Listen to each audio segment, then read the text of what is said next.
let's just remember that Assad regime was kicked out from many international organizations because of the Syrian revolution, and now because of the Arab Spring, more or less over, or at least the first round is over.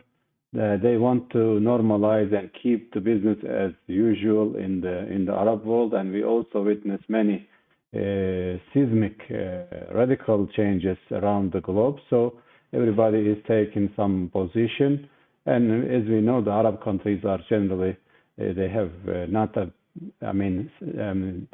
systematic problem with Assad regime.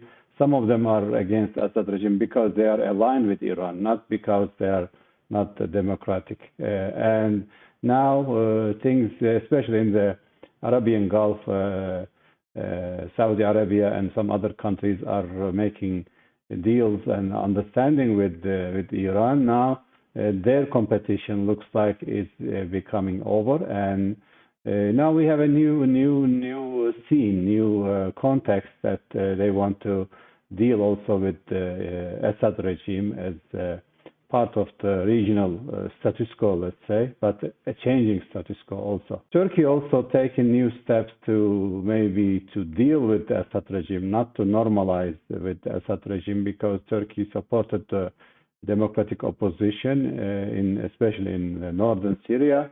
And Turkey also supports the Geneva process. Turkey also supports a stable, sustainable Syria. That we also need to pay attention to the internal context. We have three political bodies, three political entities inside Syria. We have the Assad regime supported by Iran and Russia. We have Syrian opposition supported by mostly Turkey.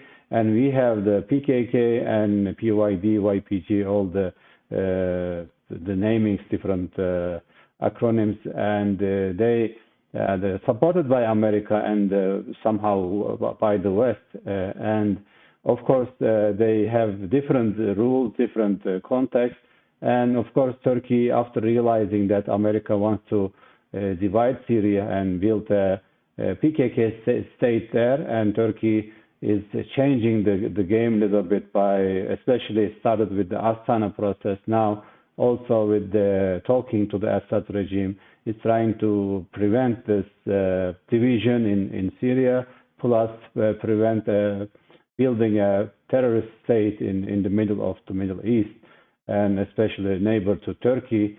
So very critical to Turkey's stability and security and the well-being. So the situation is very complex, but now we see changes and new maybe alignment, new dealings, new approaches to the Syrian crisis. Remember, Turkey is also close to this approach.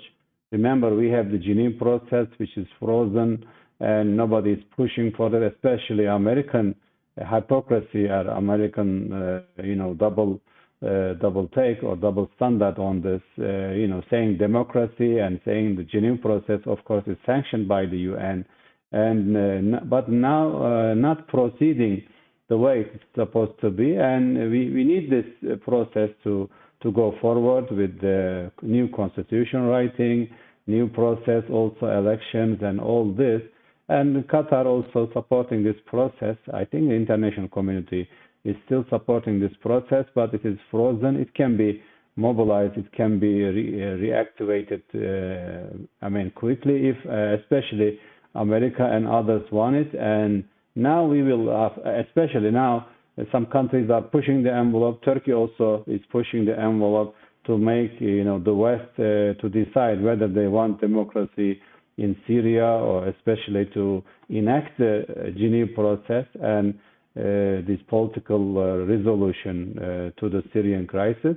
And we'll see that. I think now many different actors are pushing the envelope. I think America has to show its own real intention as to the Syrian crisis. So we'll see new dynamics, new maybe reactions also to this crisis.